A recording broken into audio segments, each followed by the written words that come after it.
ایران جنگ رکوانے کے لیے پاکستان اہم ثالث بن گیا۔ برطانوی اخبار فائنینشل ٹائمز نے دعویٰ کیا کہ پاکستان ایران بحران میں ثالثی کے لیے اہم کردار ادا کر رہا ہے۔ فیلڈ مارشل سید عاصم منیر نے امریکی صدر ٹرمپ سے رابطہ کیا۔ وزیر اعظم شہباز شریف نے ایرانی صدر سے بات کی۔ پاکستان اس وقت امریکہ اور ایران کے درمیان پل کا کردار ادا کر رہا ہے۔ پاکستان تہران اور واشنگٹن کے درمیان رابطے کا اہم ذریعہ بن گیا۔ پاکستان کا کردار مشرق وسطیٰ میں امن کے لیے انتہائی اہم ثابت ہو سکتا ہے۔ خبر ایجنسی نے دعویٰ کیا ہے کہ ایران جنگ پر مذاکرات کا اگلا دور اسلام آباد میں ہونے کا امکان۔ ایرانی وفد کی قیادت اسپیکر محمد باقر کالباف کریں گے۔ امریکی وفد میں اسٹیو وٹکوف، جیرڈ کشنر شامل ہوں گے۔ نائب امریکی صدر جے ڈی وینس کی بھی مذاکرات میں شرکت متوقع۔ پاکستان کے ساتھ ترکی اور مصر کی بھی ثالثی کی کوششیں جاری۔ امریکی ایلچی اسٹیو وٹکوف اور ایرانی وزیر خارجہ عباس عراقچی سے رابطوں میں جنگ بندی پر بات چیت۔ تینوں اسلامی ممالک کی ثالثی کے باعث مثبت پیش رفت سامنے آئی ہے۔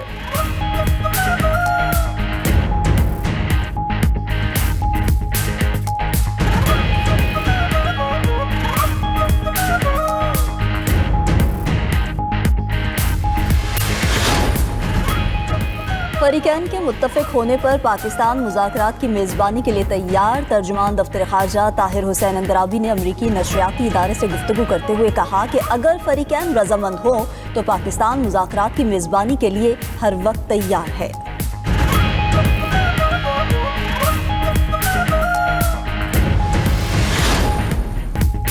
امریکی صدر ٹرمپ نے ایران سے مذاکرات میں پیش رفت کا دعویٰ کر دیا۔ 25 روزہ ایران جنگ کے بعد بڑی پیش رفت۔ فلوریڈا میں میڈیا سے گفتگو میں ٹرمپ نے کہا کہ ایران ڈیل کرنا چاہتا ہے۔ ایران کے اعلیٰ لیڈر سے بات ہوئی۔ ایران میں ایٹمی ہتھیار نہیں چاہتے۔ 15 نکات میں سے یہ ایجنڈا سر فہرست ہے۔ امریکہ اور ایران کئی نکات پر راضی ہیں۔ اگر ڈیل ہو گئی تو ایران کا افزودہ یورینیم امریکی استعمال میں لائیں گے۔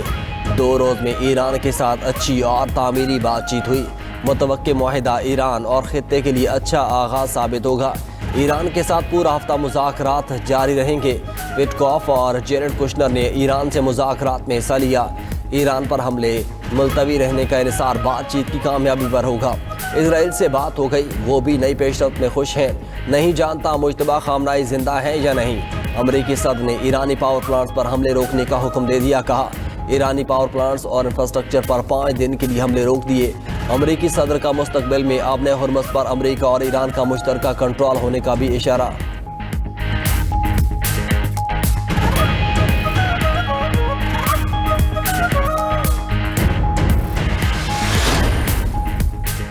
ایران نے امریکی صدر کے ساتھ کسی بھی مذاکرات کی تردید کر دی۔ ایرانی حکومت کے مطابق واشنگٹن کے ساتھ براہ راست یا کسی تیسرے فریق کے ذریعے رابطہ نہیں۔ ایرانی وزیر خارجہ عباس عراقچی کا کہنا ہے کہ ٹرمپ کا اعلان تیل کی قیمتیں کم کرانے کے لیے تھا۔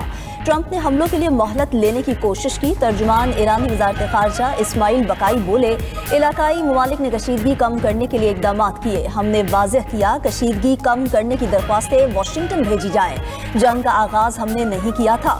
ایرانی پاسداران انقلاب نے بھی امریکہ سے مذاکرات کی تردید کر دی۔ کہا کہ ٹرمپ کے ساتھ کوئی بات چیت نہیں ہوئی۔ ٹرمپ ایرانی انتقامی کارروائی کے خوف سے پیچھے ہٹ گئے۔ ایرانی بجلی نظام کو نشانہ بنایا گیا تو ہم بھی بجلی کے نظام کو نشانہ بنائیں گے۔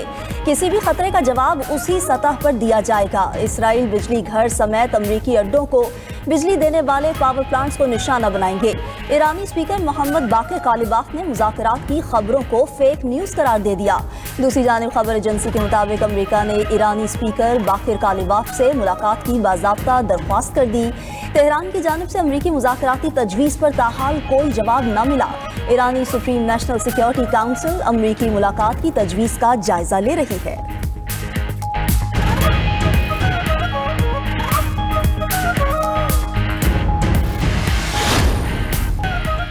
وزیر اعظم شہباز شریف اور ایرانی صدر مسعود پزشکیان کے درمیان رابطہ۔ وزیر اعظم نے ایرانی صدر اور عوام کو عید الفطر اور نوروز کی مبارکباد پیش کی۔ وزیر اعظم نے جنگ پر بہادر ایرانی عوام کے ساتھ پاکستان کی یکجہتی کا اظہار کیا۔ ایران میں جانوں کے ضیاع پر گہرے دکھ اور افسوس کا اظہار کیا۔ وزیر اعظم نے خلیجی خطے میں جاری خطرناک صورتحال پر گہری تشویش کا بھی اظہار کیا۔ وزیر اعظم شہباز شریف نے کہا کہ تمام ہمسائے ممالک کے ساتھ کشیدگی کم ہونی چاہیے، مذاکرات سفارتکاری کی طرف واپسی ہی مسائل کا حل ہے، اختلافات کو پرامن طریقے سے حل کیا جانا چاہیے، پاکستان خطے میں امن کے فروغ کے لیے اپنا تعمیری کردار جاری رکھے گا۔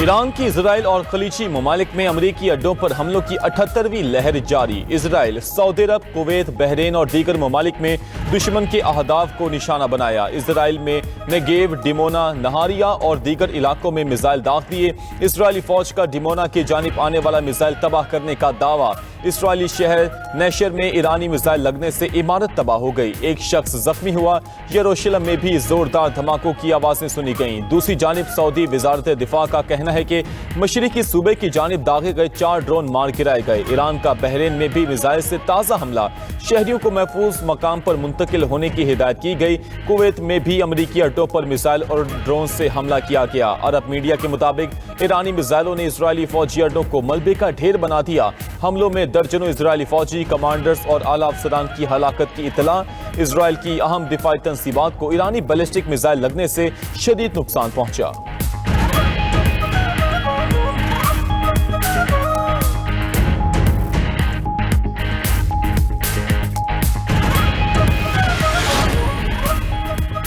امریکہ اور اسرائیل کے ایران پر تباہ کن حملے جاری، تازہ کارروائیوں میں تہران دھماکوں سے لرز اٹھا، ایران کے شہر اصفہان پر امریکی اور اسرائیلی حملے، گیس کمپنی کے دفاتر اور گیس اسٹیشن کو شدید نقصان پہنچا، بغداد کے جنوب میں ایران کی حامی عراقی ملیشیا کے اڈے پر فضائی حملے میں کمانڈر سمیت 6 افراد جاں بحق ہو گئے، دوسری جانب اسرائیل کی بیروت میں حزب اللہ کے ٹھکانوں پر فضائی بمباری، جنوبی لبنان کے شہر سیدا میں ایک شخص جاں بحق، 4 زخمی ہو گئے، لبنانی حکام کے مطابق اسرائیلی حملوں کے باعث 11,60,000 سے زائد لوگ بے گھر ہو چکے، جنگ سے اب تک 1,000 سے زائد شہری شہید اور 2800 سے زائد زخمی۔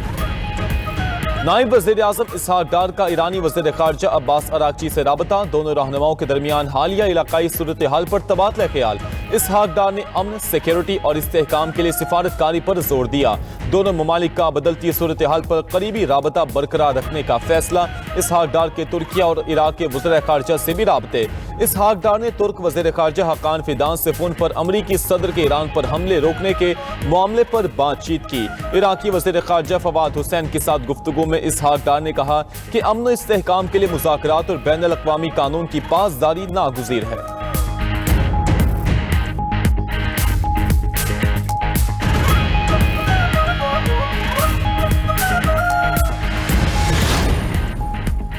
ایرانی وزیر خارجہ کے عمان، جنوبی کوریا، آذربائیجان اور ترکمانستان کے وزراء خارجہ سے رابطے، عباس اراغچی نے امریکی اور اسرائیلی حملوں کے بعد سیکیورٹی نتائج پر تبادلہ خیال کیا، کہا کہ آبن ہرمز کی غیر محفوظ صورتحال امریکی اور اسرائیلی غیر قانونی حملوں کا براہ راست نتیجہ ہے۔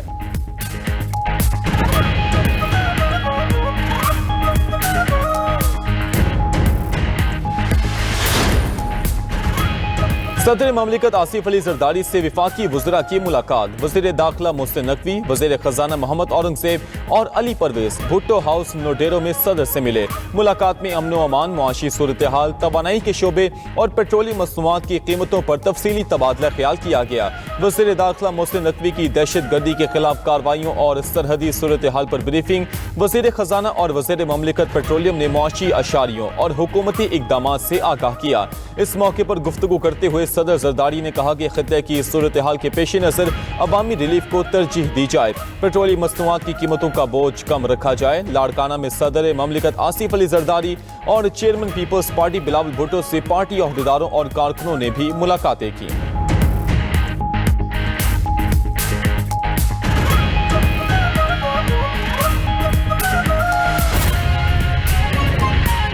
کولمبیا میں C-130 طیارہ گر کر تباہ، 66 افراد ہلاک، خبر ایجنسی کے مطابق طیارے میں 114 افراد اور عملے کے 11 ارکان سوار تھے۔ حادثے میں 57 زخمی، 2 لاپتہ، حکام نے حادثے کی وجوہات جاننے کے لیے تحقیقات شروع کر دیں۔ طیارے نے کولمبیا کے علاقے جنوبی ایمیزون کے ہوائی اڈے سے اڑان بھری تھی، حادثہ شہری مرکز سے صرف 2 میل کے فاصلے پر پیش آیا ہے۔